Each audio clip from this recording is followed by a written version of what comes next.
Hey there, everybody. Pete Pardo here from Sea of Tranquility. Welcome to another episode of Monday Night Must See TV with the Hudson Valley Squares. It's Monday night. Thanks for joining us. Good to see the crew once again. It's Album War once again. We're going to have a whole series of these. Everybody's digging them, and I probably picked the hardest one tonight. We'll talk about that in a second. Let me introduce the crew first. Ladies first, Miss Karen La Preziosa is here in the house. Ryan Scow is with us, as always. We've got Craig Kaminsky in the house. Our center square, Count Ralphus himself, Ralph Tambor is here. Nick Franco's back. What's up, Nick? How are you? Good to be back. Good to have you, Nick. We got Rob Lasante's in the house. And Chris Canzaneri, the Cans, is here as well. What's happening, everybody?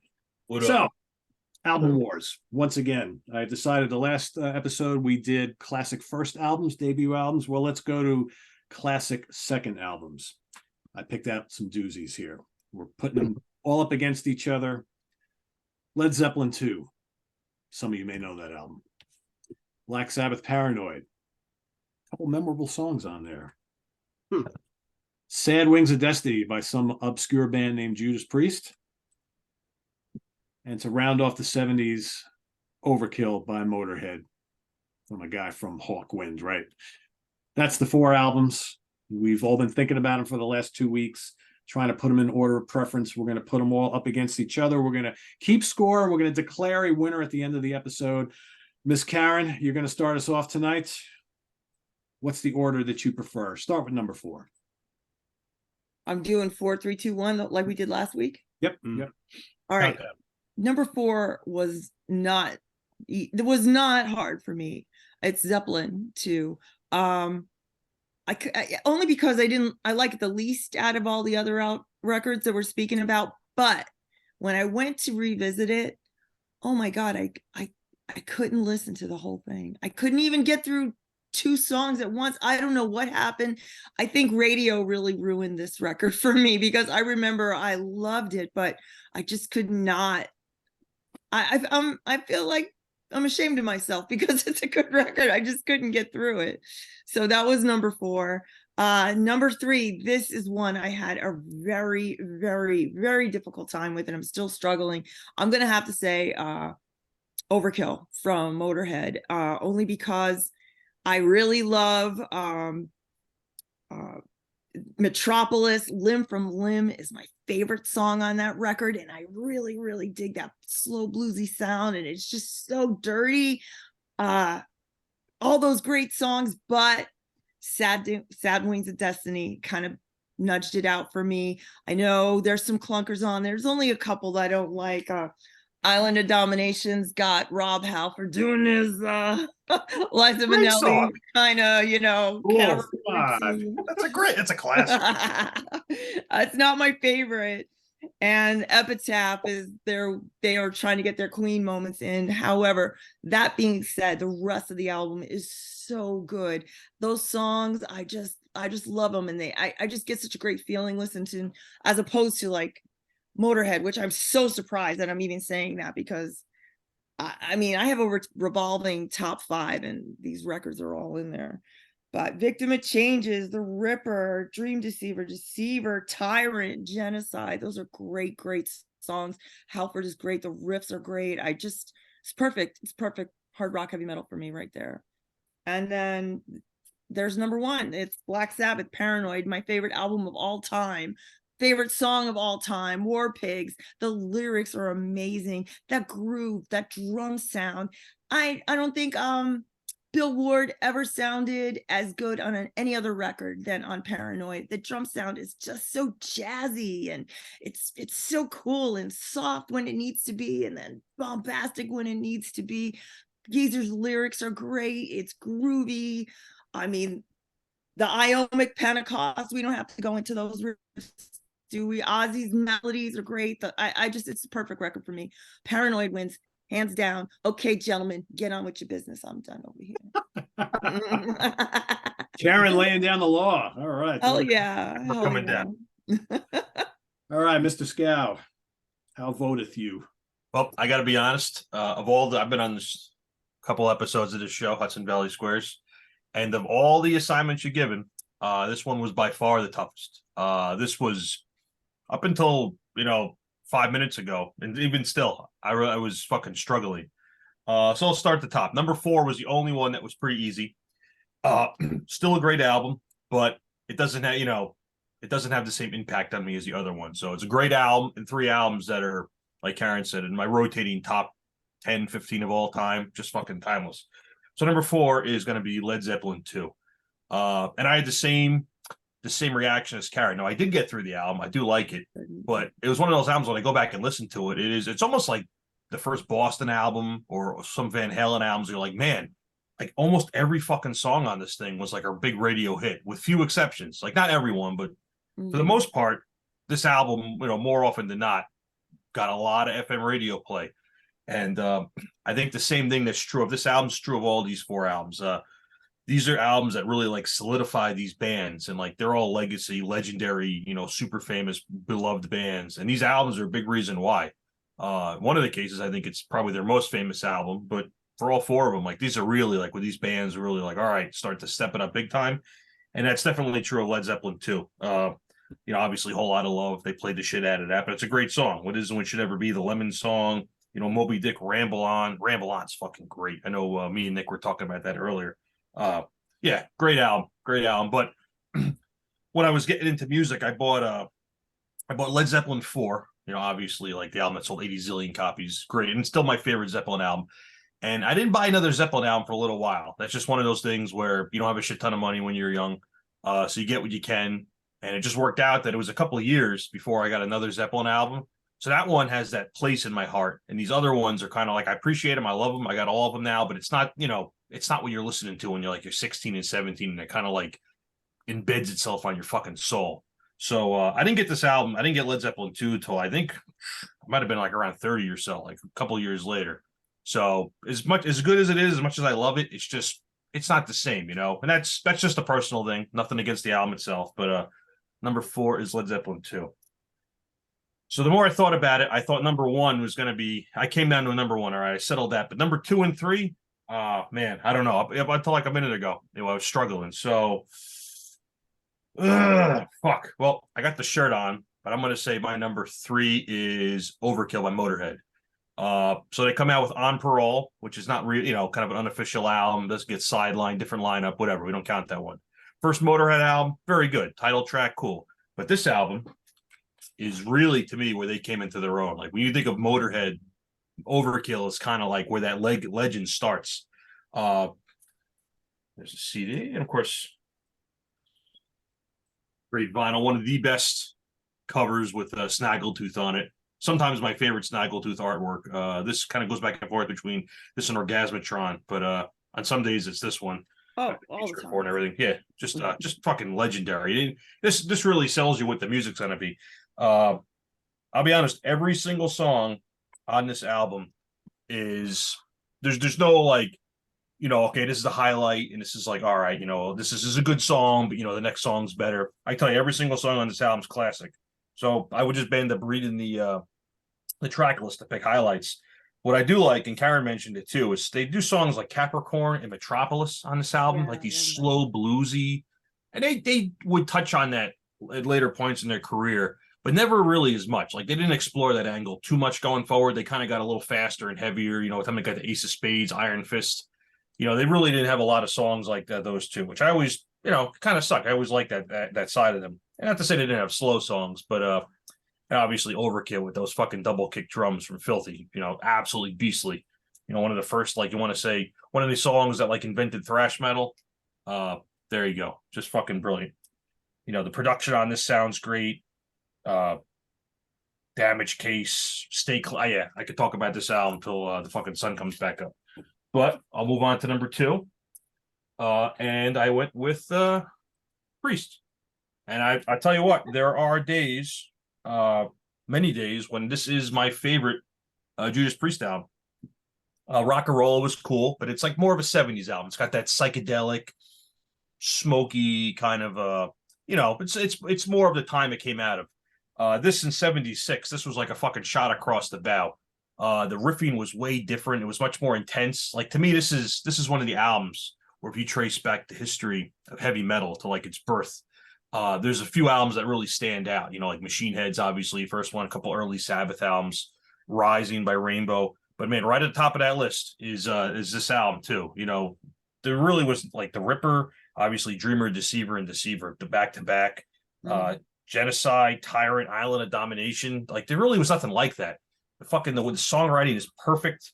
The production is kind of like warm and like inviting. Like the production obviously would get a little like more metal as they went on in years. This stuff, the production does sound 70s, even if the music's a little more forward thinking. But yeah, I can put this album on millions of times. I feel like I have. There are definitely a lot of days where this is my favorite Judas Priest album. It's just okay. Epitaph, all great. That's a little Queenie, not my favorite.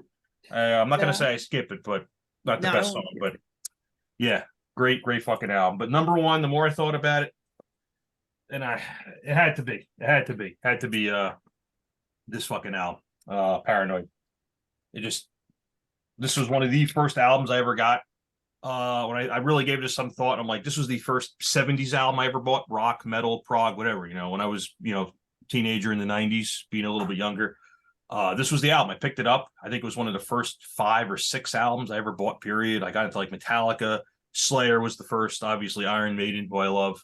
But yeah, right up in that list of like the first handful of albums was this CD. I got Paranoid when I was really young. Can't remember the age, but too young to drive. That's all I remember. My mom bought it for me, so I was that young.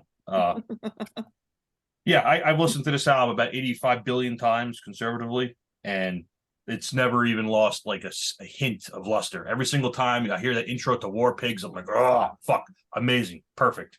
Planet Caravan, cool little slower song. Kind of wish they did more stuff like that. I know they did Solitude a little bit later, but yeah, every single song on this, even the little Rat Salad intro to A Fairies Wear Boots. Yeah, to me, this is one of those albums where I said Sad Wings kind of helped invent metal. If you put a gun to my head and say pick the album more than any album that kind of like laid the fucking foundation, the blueprint, like how heavy metal should sound. If I just had to pick one album in the whole fucking ocean of them, it would have to be Paranoid. As great as the first album was, and the title track is, it had more of a, there was some covers in there, some medleys. You could tell that they recorded it in a hurry and they kind of put the material together. So they put those covers in there. So they didn't have a lot of full albums worth. Great album. Don't get me wrong. But Paranoid comes out. It's like they took everything that made that first album good and just made it better, more cohesive. No covers now, all original material. Just a perfect album. The production is fucking perfect. It's so fucking heavy. Yeah, I could talk about this album all day, and I even love that ridiculous artwork. I don't give a fuck. I like it too. It's just cool. It's just cool. Yeah. And or else got the shirt. It's just fucking cool. You see it, you immediately know what it is. Is it my favorite Sabbath album? I don't know. It's hard. It's one of those bands where it's like Motorhead or Priest. It's kind of hard to pick a favorite, but there are days when, yeah, this is my favorite Black Sabbath album. And there are days when it's probably one of my top 5 favorite albums of all time. I throw it on and it just takes you back. It puts you in a headspace that, only those certain albums can do. So my number one has to be Black fucking Sabbath, Paranoid, 1970. All right, cool. By the way, we also have Butch's picks, Steve's picks, and Chris Allo's picks, and we'll do them all at the end. See if we have any mystery leading up to who might be the winner here. We got a little ways to go. So, Nick, hello. on to you. Well, you guys spoke so eloquently. I don't know what I can freaking add to it, but you drop a couple fewer F-bombs. Fuck no language there. Yeah, right. No. So for me this was not quite as difficult. I'd say the one that probably had the band out of all those bands that had the least impact on me is Led Zeppelin. So I'll put Led Zeppelin II as my number 4. I do have to say that I think Thank You and Ramble On are 2 of their best songs. And I went back and listened to the album, and like Karen was saying, like, it's never going to be something that I'm going to listen to every day. And I didn't experience too much radio stuff with them. I didn't listen to a lot of radio. I avoided it whenever I could at all costs growing up. But the Zeppelin album I do love the most is 4. My brother had that poster on his wall. And when I was a little kid, I used to stare up at it and just be like, there's some universe inside this shit that I have to get into, But it's, there's a lot of wonderful moments on the album, But really, the song "Thank You," I was listening to it recently, and I'm like, man, I love that. That's beautiful.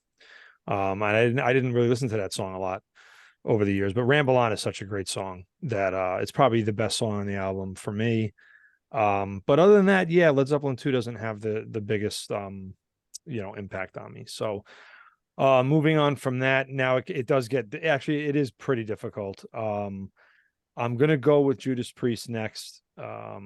That album came out when I did in '76, and anytime I look at that cover, I would have to imagine that was one of the best album covers, certainly at its time. That fucking album cover is just, it's great. Yeah, they had a lot of people wearing those jackets. You have to Yeah, paint I bet. like What a back in the beautiful, days. what a Yep. beautiful. Who? I know I'm the group researcher here, but I mean, hold on. Who did the album art for that? We're gonna find out. Patrick Woodruff. Patrick Woodruff. Yeah, well, unbelievable work. Yeah. I mean, really just incredible. I guess I overall prefer 80s Priest. Like Defenders of the Faith is my favorite Priest album. But yeah, out of the 70s stuff, like it's hard not to love Sad Wings. I can't stand the song Epitaph though, I gotta say. Oh, it's bad. Yeah, I do skip that. But Old man sitting there. but Deceivers, yeah, nah, come on. But I mean, you listen, he sounds young and he was trying things out Yeah. vocally. But the Deceiver is my favorite song on it, but like, friggin' Tyrant and the Ripper, I mean, these are just again, I can't imagine being a teenager then and hearing that and what you're thinking about what was out at that time. Absolutely. Yeah, you that had to blow your freaking doors off. Like I can't imagine hearing it then. But yeah, no, it's good. It's not, I don't know if I would put it near the top. And I prefer, like I said, Defenders of the Faith and Screaming for Vengeance and Painkiller I would put before it, but it probably wouldn't be, it wouldn't be too far behind those. So wonderful. And then I guess, yeah, it's listening to Ryan, listening to you talk about Paranoid. I mean, yeah, I know it is going to be my number 2 though, Paranoid, in this grouping. Again, what the fuck am I going to say about it? It's goddamn, it's without Black Sabbath, without that album, you don't probably have 90% of what's on that wall. So, the monumental sound on it, the fact that they could play such wonderful melodies but still be so fucking heavy, like for the time, is just unreal. And obviously I heard the title track and War Pigs and all that stuff, and this is a little shameful, but I think the first time I actually really heard Planet Caravan was when fucking Pantera covered it. I never really paid attention to it. And Iron Man, of course, I heard all over the place. But I gotta say, like Electric Funeral and Hand of Doom are Hand of Doom is so I good. probably go to those songs now more than I do the other ones. Electric Funeral has moments in it that I'm like, oh man, it sounds like Voivod and Deceased were like taking some lessons from it. It's got some interesting time changes, and it's just they were so ahead of their time. And I can't believe how many drugs they were on, like because of how incredible it is. And I did hear that Paranoid the song was written in like an hour or something crazy like that. Like The last song, they needed to fill up like 3.5 minutes on the album, and they just ran off out of the studio, came up with it, and came back. It's like, all right, we got something. Yeah, just what phenomenal everything. Everything was just, I mean, like Ryan said, it won't ever lose its luster, ever. Some alien civilization will find a Black Sabbath, we'll find a copy of Paranoid in like 5,000 years, and I'll be like, oh man, that's what the humans did. That was good. Plastic and Black Sabbath, good. But yeah, so which obviously number 1 for me is Overkill. Motorhead has had the most like the highest, greatest impact on me personally, if not even if those other albums, or especially Zeppelin and fucking Black Sabbath, had maybe more of an overall impact. It's again what's on my wall and on my everything around here was very, very, very heavily exists because of Sabbath and because of Motorhead. And Yeah, like Ryan said, this is where Motorhead began to, the focus came in like, okay, this is what's the deal is.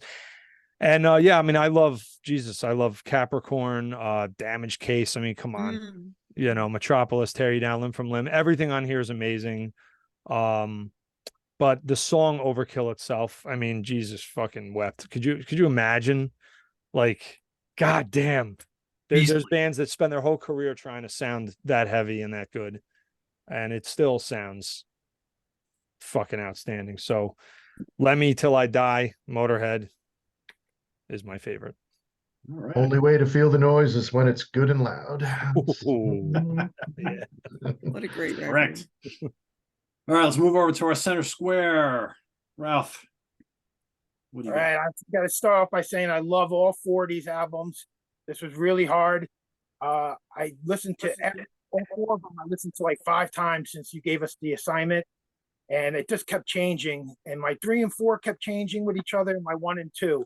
So yesterday I said I'm going to listen to them all again one more time and pay attention to each song and not rate every song, but just see if there's anything worth skipping. And so my number 4, I got to go with Judas Priest. Is my Glenn Tipton. That's cool. I'm shocked. I love this album. My favorite songs on this album I like better than my next album, but there's 3 songs that I would skip on this album, and 2 of them got piano in it, and I didn't even I wasn't even including the Island of Domination because he's at least he's doing like stretching his vocal range a little bit in that song, but the rest of the songs are just awesome. I love everything on there. Victim of Change is one of Rob Halford's greatest vocal performances ever. Oh yeah.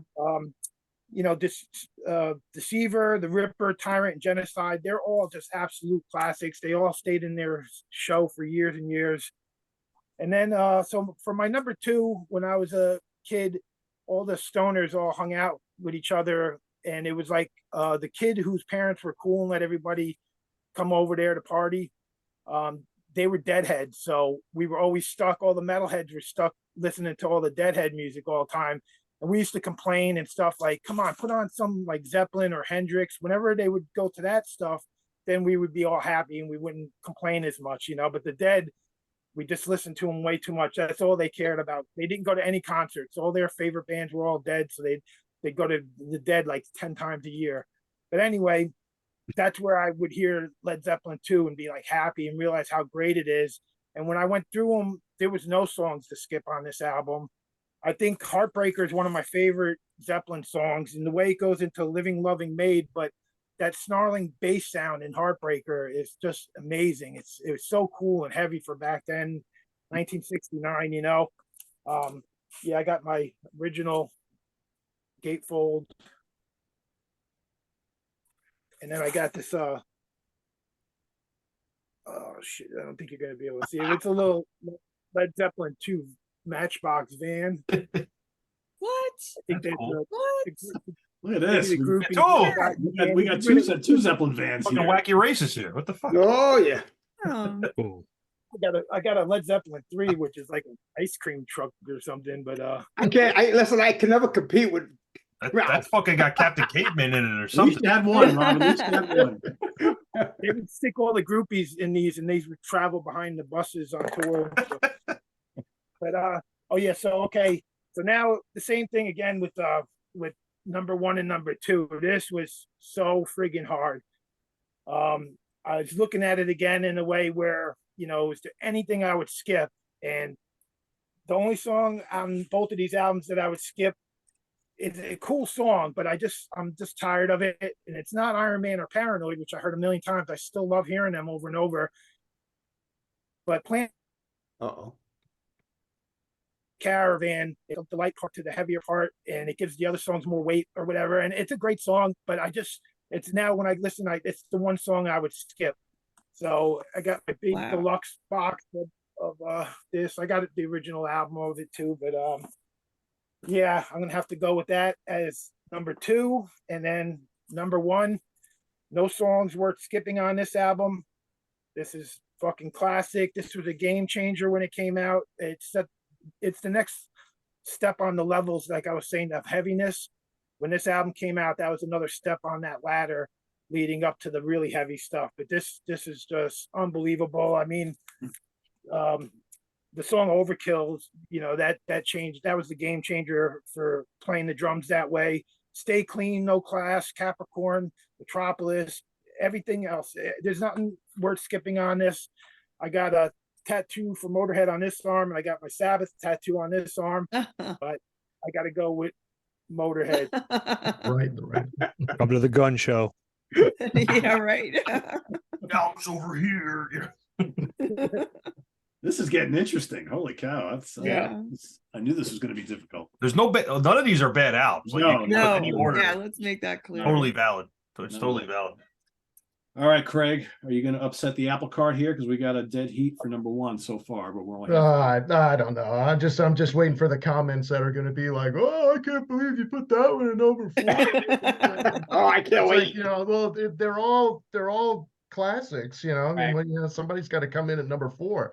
So, all right, I'm going to come in at number 4, and I'm gonna go with Led Zeppelin II. Also, I was kind of a late bloomer to Led Zeppelin. I'll admit it. I might have had maybe something against them when I was in high school. There's a lot of douchebags that had the Led Zeppelin Swan Song shirts on. Like I remember, like in high school and that. And I don't know. I just kind of associated, like, even though I liked heavier music and that, I was like, nah, I really don't want to listen to that. And then later on, I did come to appreciate them, and I do enjoy this album a lot.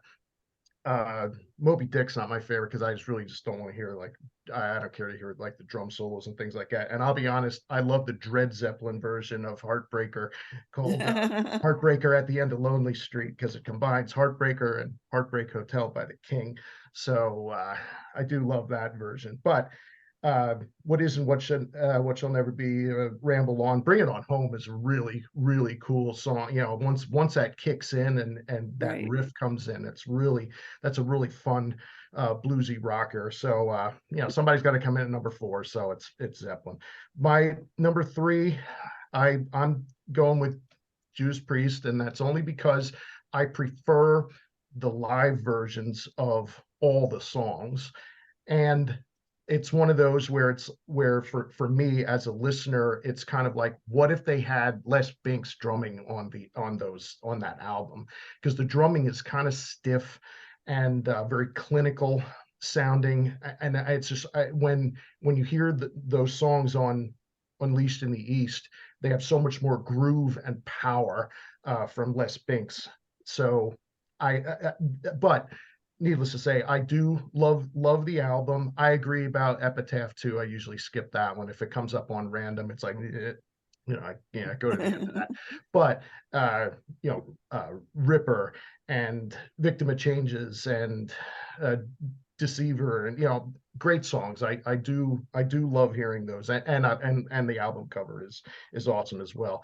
And these last two, I'm doing these from what I say is from the heart, from these more so than from the head, and then I'll explain when I'm done.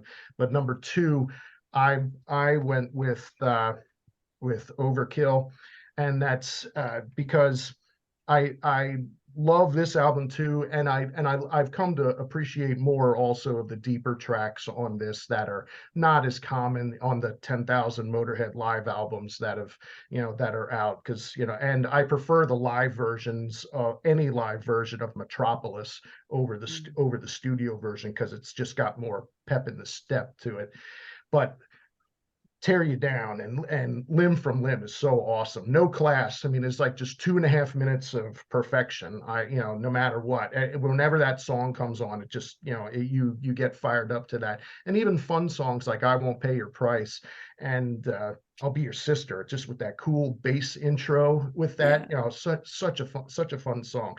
And you cannot discount the title track of the album, because it commands your attention when you hear it, no matter what. If you hear a live version, studio version, no matter what, and if somebody says like, oh, it just sounds like noise or whatever, it's just speedy in that, it's beautiful to me, and I love it.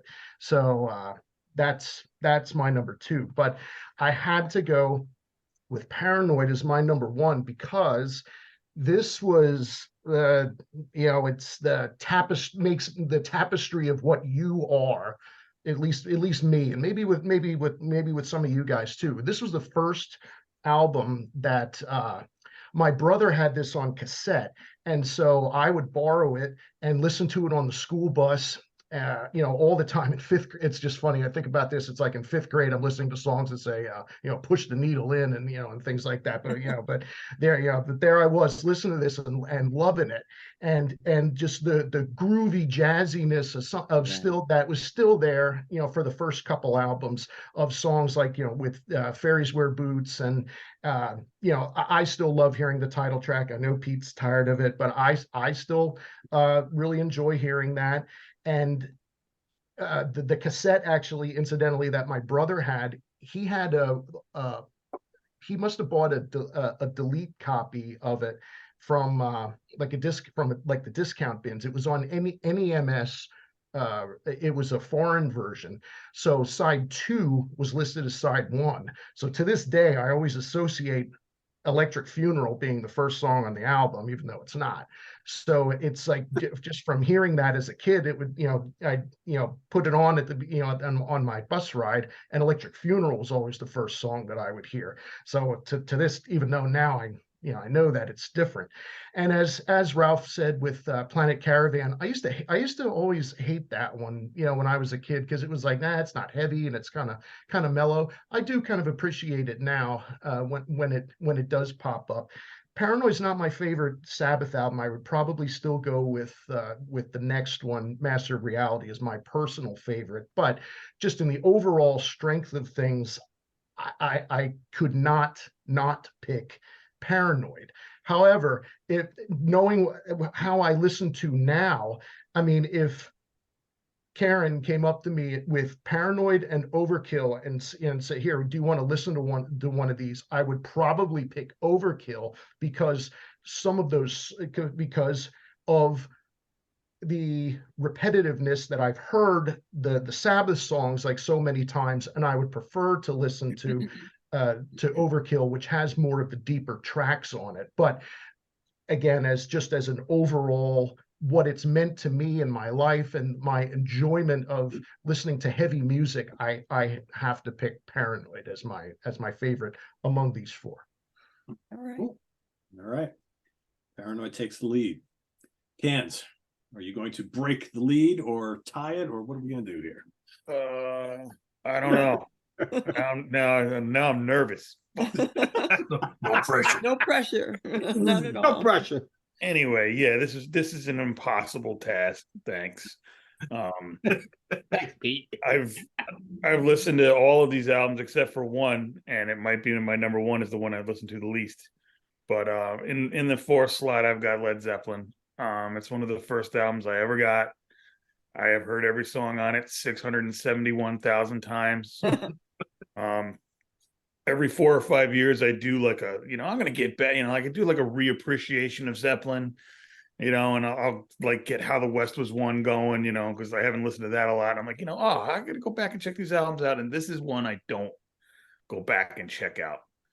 I mean, not that it's bad. It's fucking unbelievable, but I wore out a copy of this album, literally wore it out on record vinyl. So, and honestly, I had it for 5 years before I ever got to the good part of Bring It On Home. I mean, that was like an automatic. I'm like, I'm going to bring it on home to you. And now it's like the best song on the album, right? Yeah. Yeah. Now it's like, oh wait, well, we just, we bought our time, and then damn, that riff is killer. So yeah, Led Zeppelin, 4th place. The next one, Craig brought this up, and I was going to bring up the exact same thing. All the versions of the songs on Sad Wings of Destiny are better on Unleashed in the East. So, and Sad Wings is not an album I owned as a kid. I could never find it, so I got it later in life. But I did have Unleashed in the East, and like those are the definitive versions for me, especially Genocide with the big intro and all that. I'm like, is this even the same song on Victim of Changes? It just has so much more balls and energy on Unleashed in the East. But love the album still. Everybody's named all the great tracks. You know, I mean, I love Dreamer Deceiver and Deceiver together. You know, fucking Victim of Changes is unbelievable. Killer album, but it's coming in third today. The next one for me is going to be Overkill. This is an album that I only recently got. When I say recently, I mean, 30 years ago instead of 35 years ago.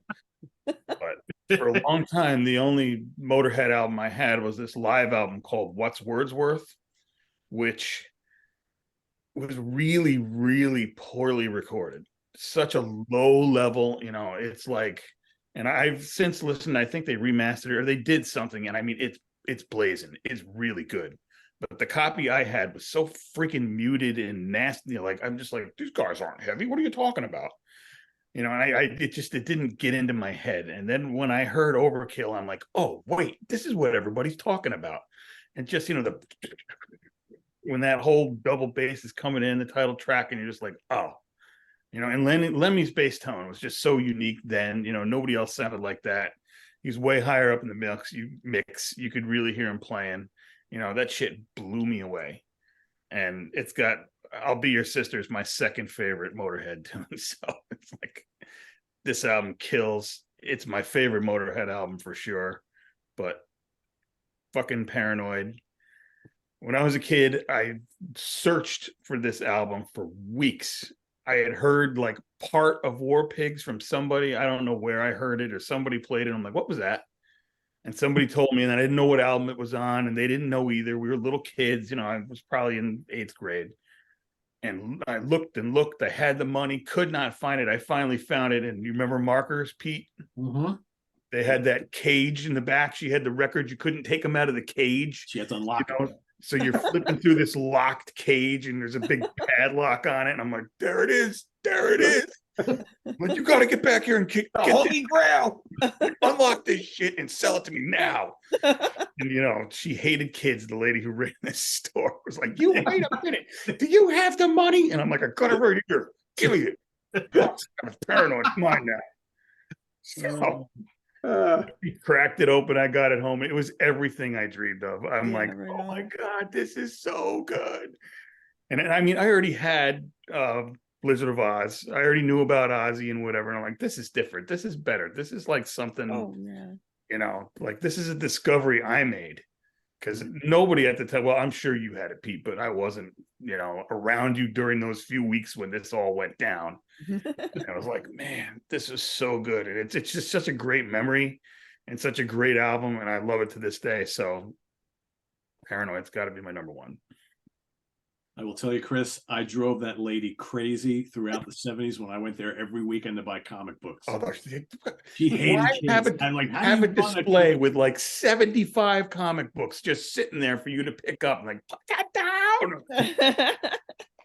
You're gonna buy that? I'm like, I don't know yet. She was the worst. She was the worst. It was nuts, man. All right, Sabbath pulls it to the lead, 4-2 in the first place. Rob. Oh man, oh man, oh man. Yep. Yeah. Well, listen, this was a hard one, as everybody's been saying, especially for me. I'm a little older, so of course all these albums are a big influence on me. But I'm gonna say for my number 4, it's gonna be Motorhead. Now, Motorhead, for me, I didn't really get into Motorhead until Ace of Spades came out. Okay, when Ace of Spades is my personal favorite album. I love that album. I mean, I can listen to that 100 times and just, you know what I mean? But this album I got into a bit later. And in fact, I think Ralph was saying I've been listening to these albums a lot too, the last couple of weeks, again, since we got the assignment. And I'm like, this album's really good. I mean, there's a couple songs I'm not crazy about. I love, of course, Overkill. I mean, that's, of course. I love Stay Clean.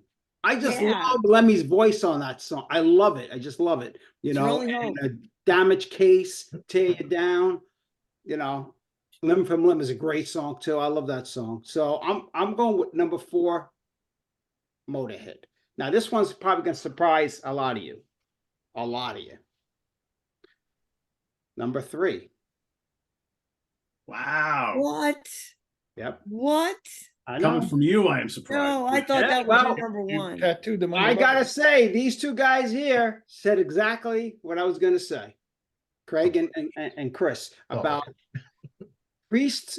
Now, listen, I love this album. It's a classic, no doubt about it. All the songs, I'm not gonna really repeat what everybody said. But for me, I got into Priest in 77, late 77, 78. So when Stained Class came out, I became an instant Priest fan. And then Unleashed came out, and I was like, holy shit. I mean, it blew me away. Halford's voice on that, the guitars, I mean, when you said Genocide, I think Chris was talking about that. I mean, the power A chord start, I was like, oh, forget it. So then I went back and I bought this album, and I was like, wait a minute, this doesn't sound the same.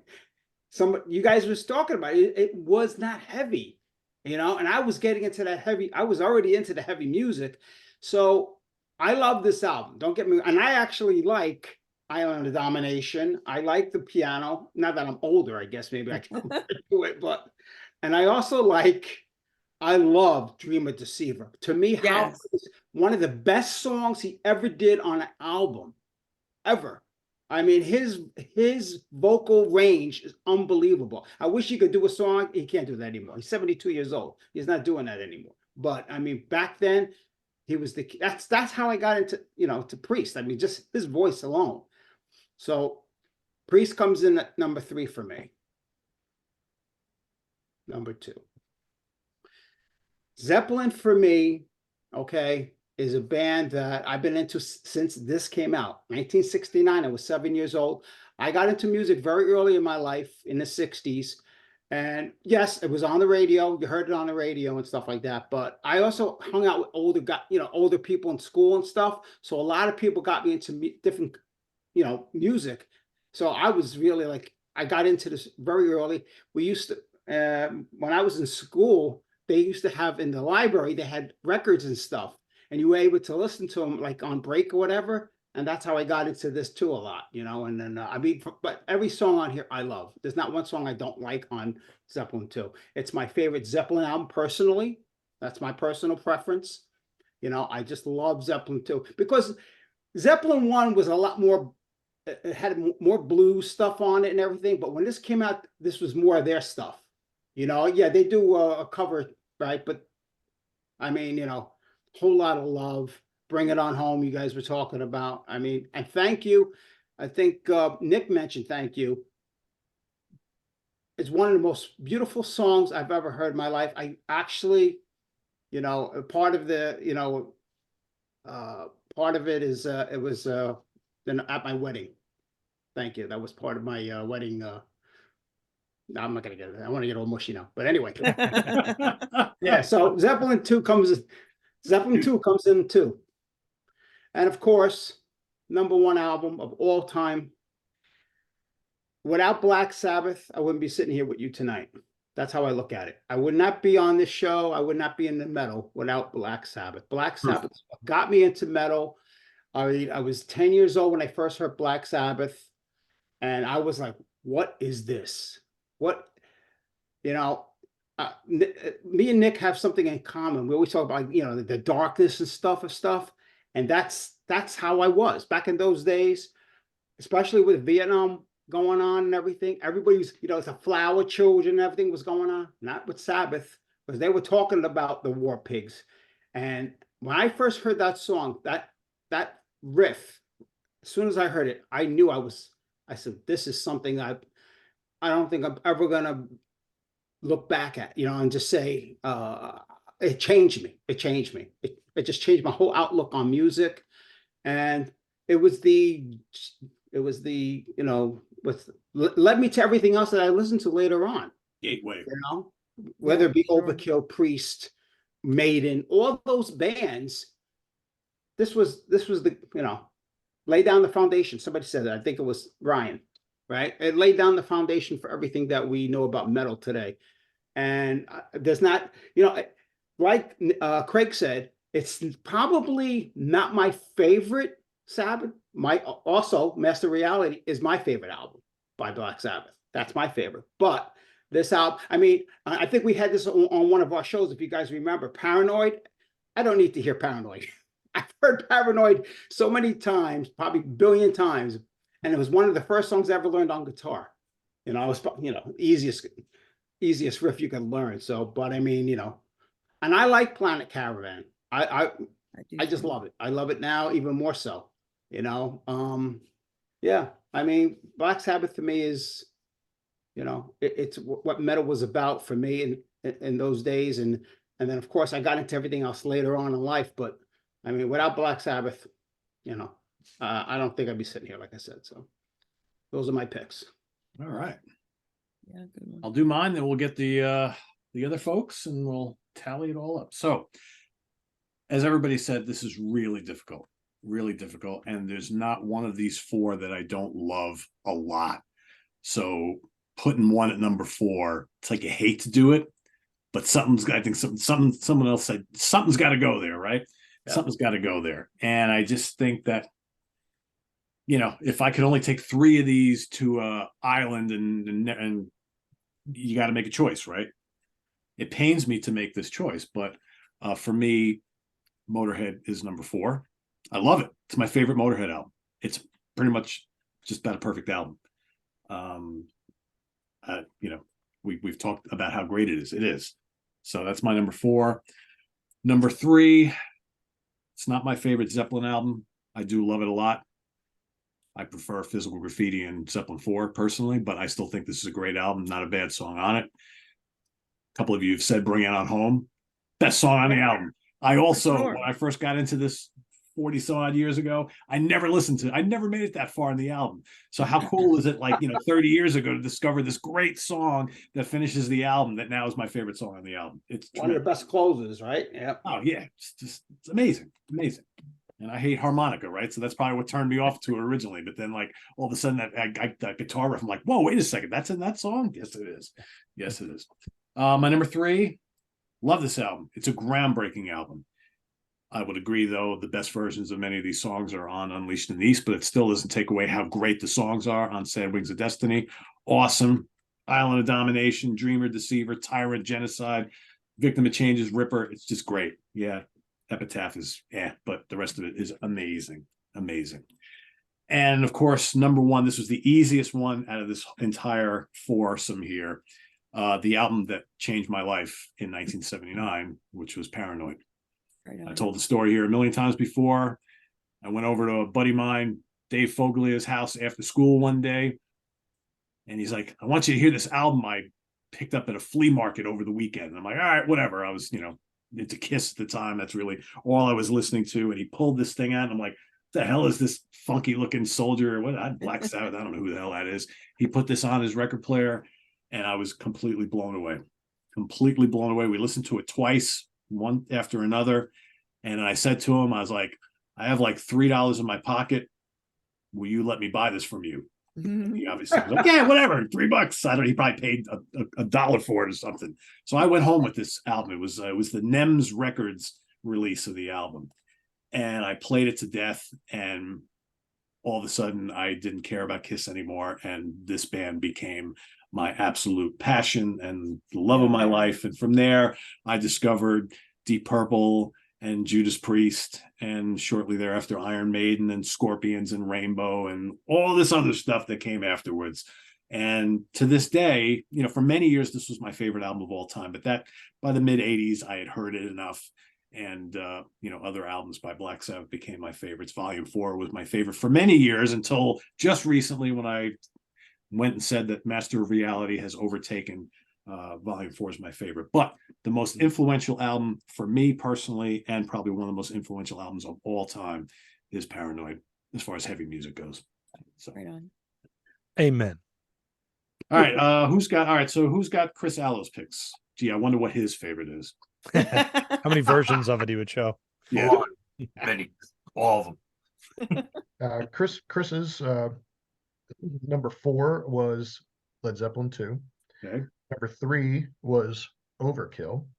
Okay. 2 was Sad Wings of Destiny, Okay. and 1, of course, was Paranoid. Cool. Shocked. Hmm. Did we got Steve's picks, right? I got Steve's, yeah. You gotta Okay. read it in his voice. Go for it. Steve's are the Eagles. There's Ozzy. You know what's funny? Steve has the same ones I did. Number 4, Motorhead. Wow. Really? Number 3, Priest. Number 2, Zepp. And number 1, Paranoid. Ah, okay. All right, Butch's picks. Number 4, Paranoid. Of course. Wow. Number 3, Led What? Zeppelin. Yeah. Wait, number 4? Number 4 was Paranoid. Butch is not a big Ozzy era. I know why. He says Oh, the that's- versions on Speak of the Devil are better, which 100%, yes. is wrong, but everybody has Number 2 is Overkill. And I number can't 1. get past that last sentence. I'm sorry. He said that. It's really like a He really believes showstopper, that. ain't it? Number He really 1 believes is that. You said it many Sad Wings times. of Destiny, number 1. So, all right. So our winner today amongst the panel is by popular demand. It's pretty much a landslide. Paranoid wins first place here. So Paranoid is our winner, followed by Overkill at 2 picks, Priest with 1. Led Zeppelin 2 did not get any first place votes. So there you go. No love for Led Zeppelin. You know how we were saying before with Paranoid was for a lot of people, some of us, it were our gateway, into heavier music. When I was in high school, I think I was in like 11th grade or so. This one other kid in my class, he came up to me and said, "Oh, you like stuff like this? He had 4 cassettes, and he says, here, just take. I don't want them." And it was Paranoid, Volume 4, Technical Ecstasy, and Never Say Die. Wow. So I already had Paranoid, and so the other 3 I kept. So I gave Paranoid to another friend of mine who really wasn't familiar with a whole lot of that, and that was his gateway then. And then he got Paying it into forward. Look at that. that he got into everything, in there, and then from me getting those other 3 that I didn't have. Now at the time I had Heaven and Hell and Mob Rules, but I didn't have, and I had the songs that are on We Sold Our Soul for Rock and Roll, but I didn't have the other albums. It made me go out then and buy the self-titled and Master Reality and so on, the ones that I didn't have to fill in the gaps and everything. So that helped me in turn getting those albums. See that? That's how it works, right? That's how it works. I love that record. Everybody watching, you got your work cut out for you. So rank these in the order that you like them down in the comments below. But here with the staff, Black Sabbath's Paranoid is the winner for today's Album War Classic second album. So you might be asking, well, Pete, what's the next episode? Well, Classic third albums. You guys ready? Oh, AC/DC High Voltage. Good one. Alice Cooper, Love It to Death. Good one. Scorpions in Trance. And Ooh. Aerosmith, Toys in the Attic. You got your homework to do. Everybody watching for the Already same. done. Visit us on the web at www.seaoftranquility.org. We're on Facebook. We're on YouTube all together, all the damn time. Please All the subscribe if you damn haven't time. already and click on that notification bell so you get alert of all of our content as it posts. And please do hit the like button before you leave. Also down below, we got the links to our Ko-Fi page, our merch page, and our Cameo page. So thanks in advance for all your support there. And we'll see you next time here on the Hudson Valley Squares for Album Wars. Once again, classic third albums. We got Alice Cooper, AC/DC, Scorpions, and Aerosmith going head to head. But you still got to vote for today's Sabbath, Zeppelin, Priest, and Motorhead. Vote down below, and we'll see you next time here on the Hudson Valley Squares. For Ryan Scow, Karen LaPreziosa, Craig Kaminsky, Count Ralphus, Nick Franco, Rob Lasante, and the Cans himself, Chris Canzanieri. I am Pete Pardo. Have a good night, everybody. See you soon. Take care. Bye-bye.